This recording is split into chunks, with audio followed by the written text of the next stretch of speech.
Hello everyone, Mr. Nacho here, and today I'm joined by... A random spectator, also known as Dotsaros on the Discord. He's the guy that actually made the build that we are gonna be talking about today, so we'll just have a sort of an interview. Alright, so let's get right into the build. We have a main ritualist with the Miasma skill and secondary alchemist with Vile Elixir of Life. The armor that we are wearing is purely fashion, so wear wherever you like. For me, it's the Elder Headdress, Bruiser Bodyplate, the Night Stalker Pants, and the High Noon Arm Guards. When it comes to the relic, I don't really think that the relic fragments are optional, so that we are gonna go with the range crit chance, health, and the elemental damage. But can you tell me why the Salvaged Heart? Well, okay, so Salvaged Heart is just one of my favorite hearts in the game for the same reason that I am using Glutton in this build. That's because relic use speed is awesome. I don't like being hit while healing. Salvage Heart's a little gimmicky in how it works. However, on Apocalypse, where you tend to be one shot or two shot generally, it's basically always a full heal Alright. in half a second. Did you want to say something about the relic fragments as well? The really important ones are the elemental damage and the ranged crit chance. Ranged crit chance is all about for proccing your twisted wounds and fetid wounds on the build. And elemental damage, of course, is for your dot, specifically for your corrodes, your burns, and your overload. It doesn't help it at all, but we really just care about that corrode from Tainted Blade. As for health, it's nice to have extra padding, but you can do what you want there. Alright, let's go for the main weapon. We have the pulse rifle here with the corrosive rounds and fetid wounds.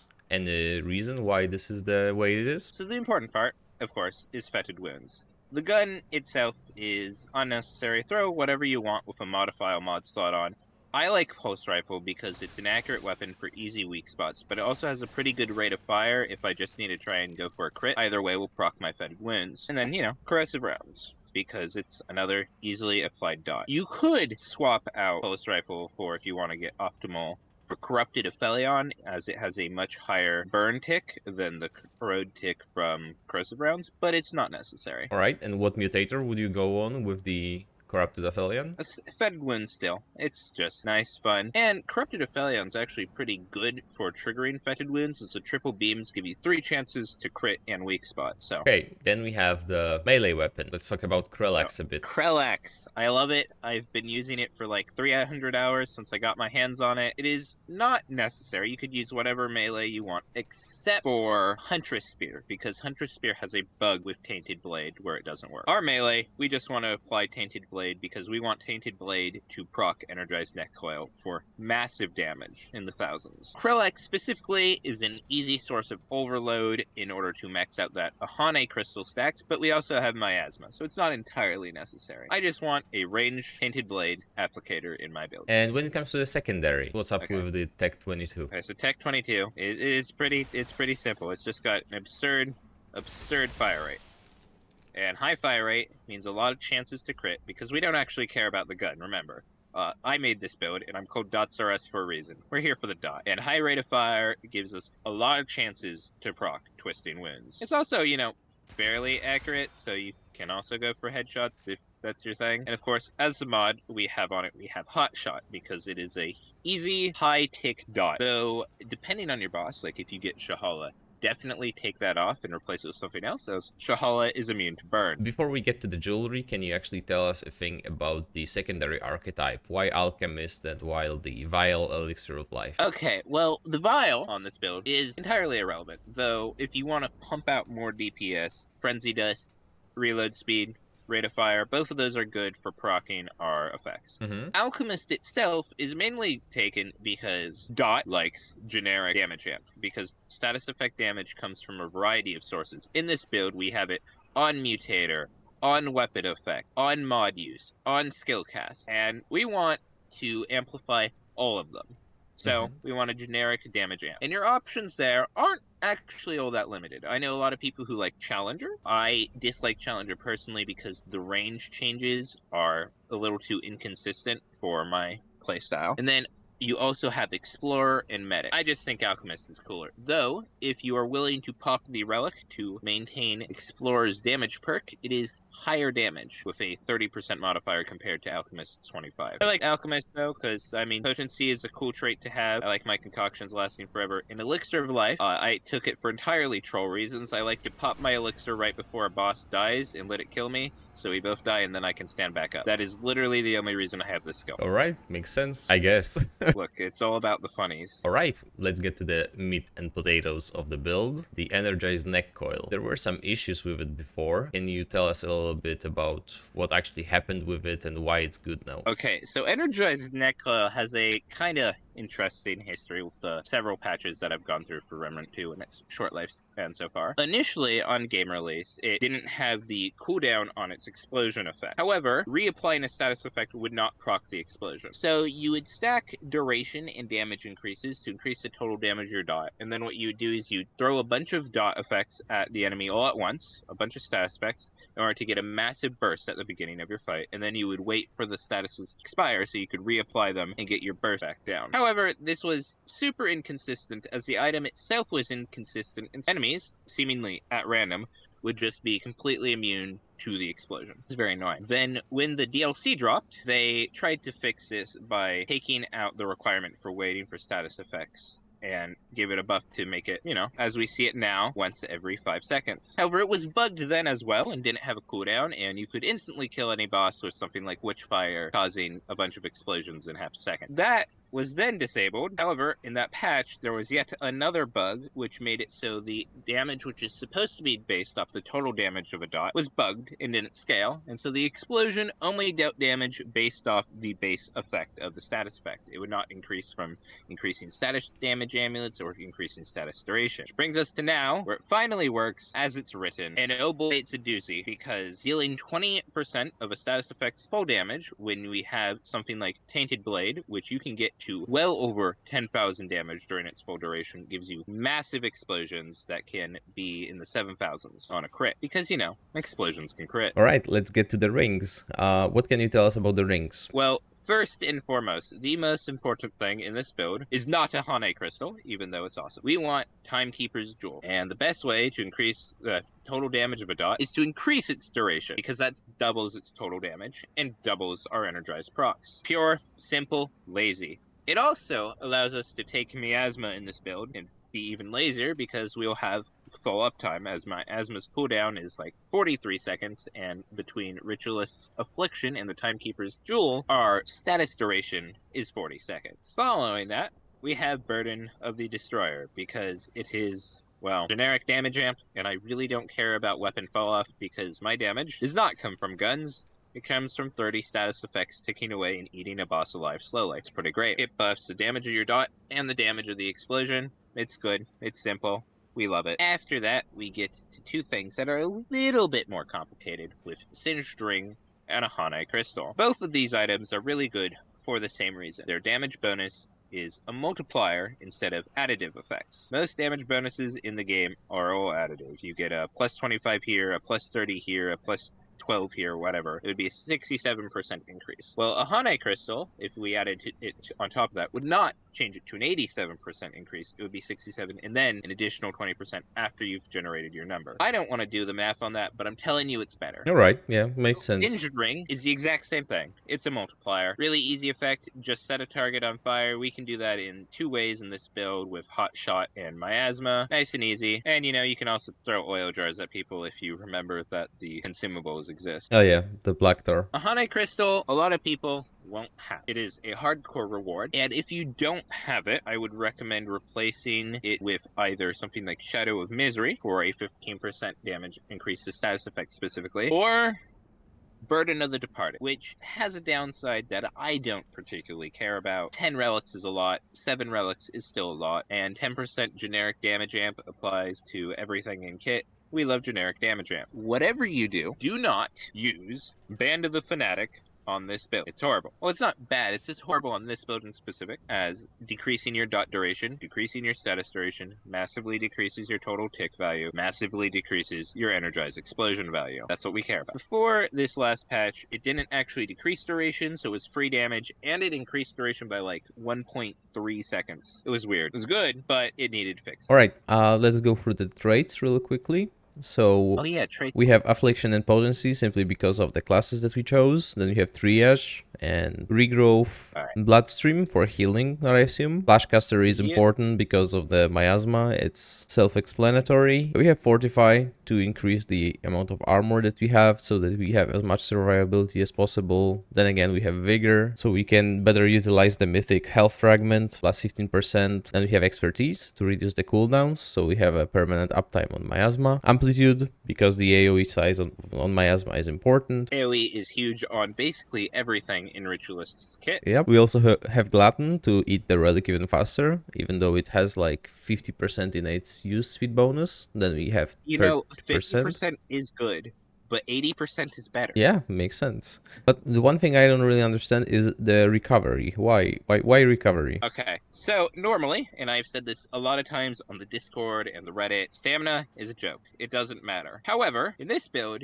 you want to be throwing an axe once every 5 seconds during a boss fight. Finally, I actually have to care about stamina because running out of stamina and being smacked because I really wanted to chuck an axe at a boss is a really stupid way to die. Endurance is still a joke. However, recovery means after like a second of breathing, in one more second, I now have enough stamina to throw another axe because 30 stamina a second is absolutely absurd. All right, yeah, makes sense to Just me. remember to stop for half a second between your axe throws. All right, and the last 3 points that we have went into regrowth just for some more passive regeneration. I have Bloodstream and Regrowth in this build at rather low values. And that's because I don't think you need a lot of healing. That's mostly to cover chip. We have 10 relics. It's a lot of relics to cover actual healing. But every once in a while, you get clipped by a projectile, say during cube, or I don't know, Delane spewed some vomit on you. Plenty of gross things, and I don't feel like wasting effort on that. But I also don't think it's worth 10 trait points, and it's definitely not worth 20 trait points. We're about damage here. So, just a quick little investment in both Bloodstream and Regrowth to cover that occasional chip damage, especially while mapping. That's all you really need. All right, everyone, so this is all for the introduction. Hope that you enjoyed it. We have some boss fights prepared for you to showcase how the build actually works. And as always, have a great day. Bye-bye. Remember, kids, Overload does not proc Energized Net Coil. It is because Overload is stinky. Yeah, there's something wrong about overload.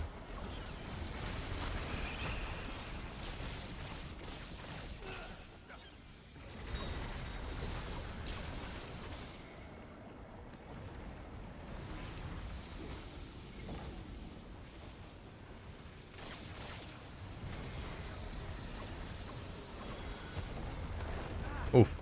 I didn't Dodge for that. I didn't. Legion is a joke. Yep. Die Legion.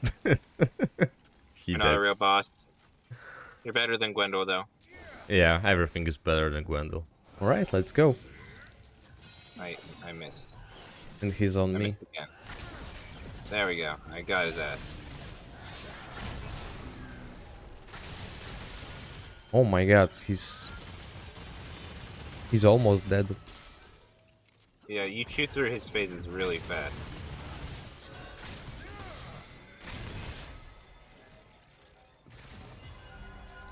It's great because Faerun and Phelan are normally really, really annoying to kill with Dot because they have this rather frustrating habit of going invulnerable every 3 seconds.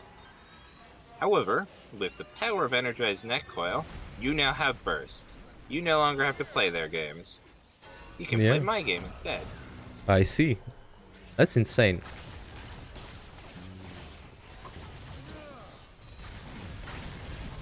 And all of the balls are just dying. Man, this is fun. See, look at that. I have gotten him during this phase in a single attack. Nice. I cut out. Yeah, you're back. You just got smacked, but you're back.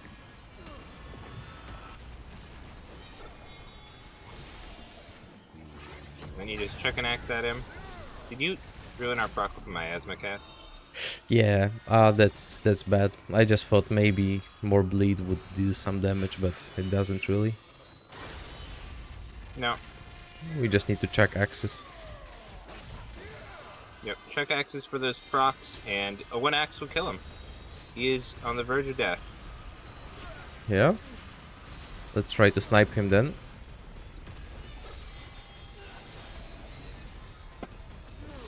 Bang. There you go. Like a 5k I hate you explosion. so much. You're a Yeah. horrible boss. Phase 3 is stupid. Take burst. Get wrecked. See ya, man. We're good.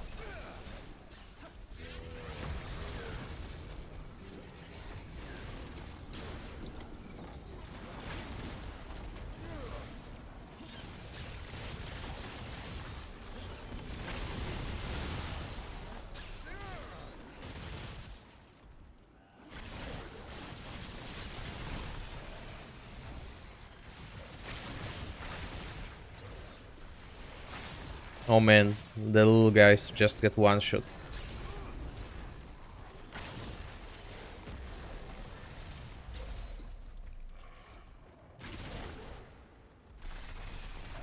Yep, there we go.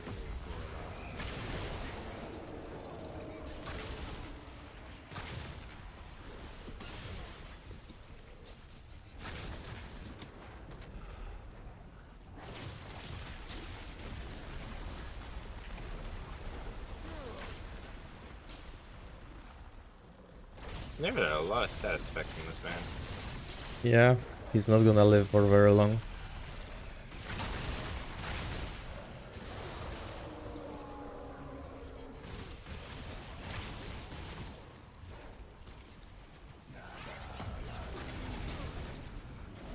Oh, I actually didn't get one shot. That's nice. Nice try, big boy. But we don't play that game. Yeah. He dead. Always start your fights with that wonderful axe throw.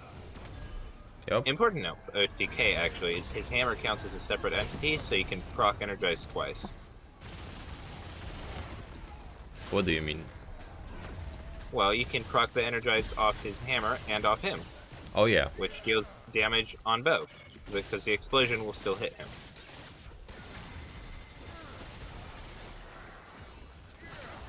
I wish there was a tooltip that says whenever ENC was off cooldown. Oh, there is. On his health bar, there's a little red bar. Oh, that's the one, huh? Yeah. Well, that's pretty important for others trying out this build, you know? As is getting out of the way of his nonsense. Mm-hmm.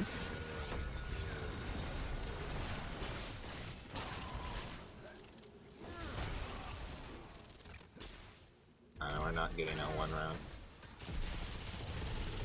I knew that. Yep. The best part about using Corrupted Aphelion is that I can shoot one Dran and hit like 4, and they all explode. It's beautiful.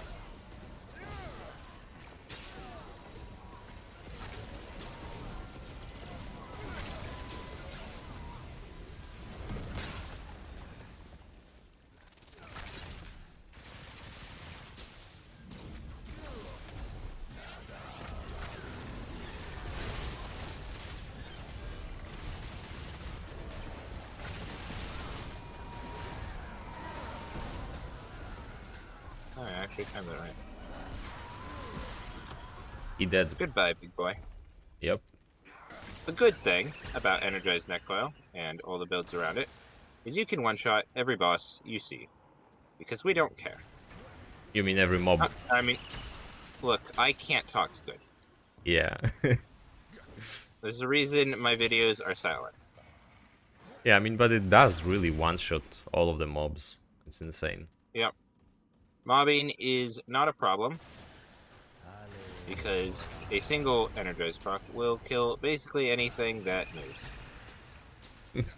Yeah, I see that they're just exploding. That's It's fun. I like it. extremely satisfying, and is actually why I personally don't use Ritualist primary oftentimes, simply because Vile kills things too good, and I want to kill things good. Yeah, So, the Vial just plays the game for you. so yeah, I took it off my prime for mobbing. And you know, Alchemist is a lot of security, as you saw in the vid. Yeah. See any additional notes on Energized? Alright. Warning, if you use this build in multiplayer, and they are also using this build Oh, Only one of you can proc Energized at a time. The cooldown is based off enemy, not based off player. yeah, that's too bad. Also, if you are not the primary player, you don't get to hear your sweet, beautiful Energized sound effects. The damage still happens, the effect still activates, you don't get to see or hear it, and it sucks. But you can still see the number. That's what's important. Everyone likes looking at that big 4,000. Yeah, but the sound effect is very satisfying as well. I like it. It and Corrupted Rune Pistol, man. Some of the best sound design in this game. And yeet. Oh man. I love this build. Yeah, it's so fun. This is what got me into Dot, was Energized, doing this kind of nonsense. Oh hey, you didn't crit, so I'll switch to sidearm. Yeah, sidearm or primary, it doesn't matter what you use. Twisted Wounds and Fed Wounds do the same amount of damage, so they do about the same explosion. Let's actually see. Oh,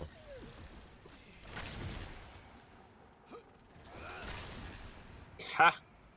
Hit one guy, kill 3. yeah.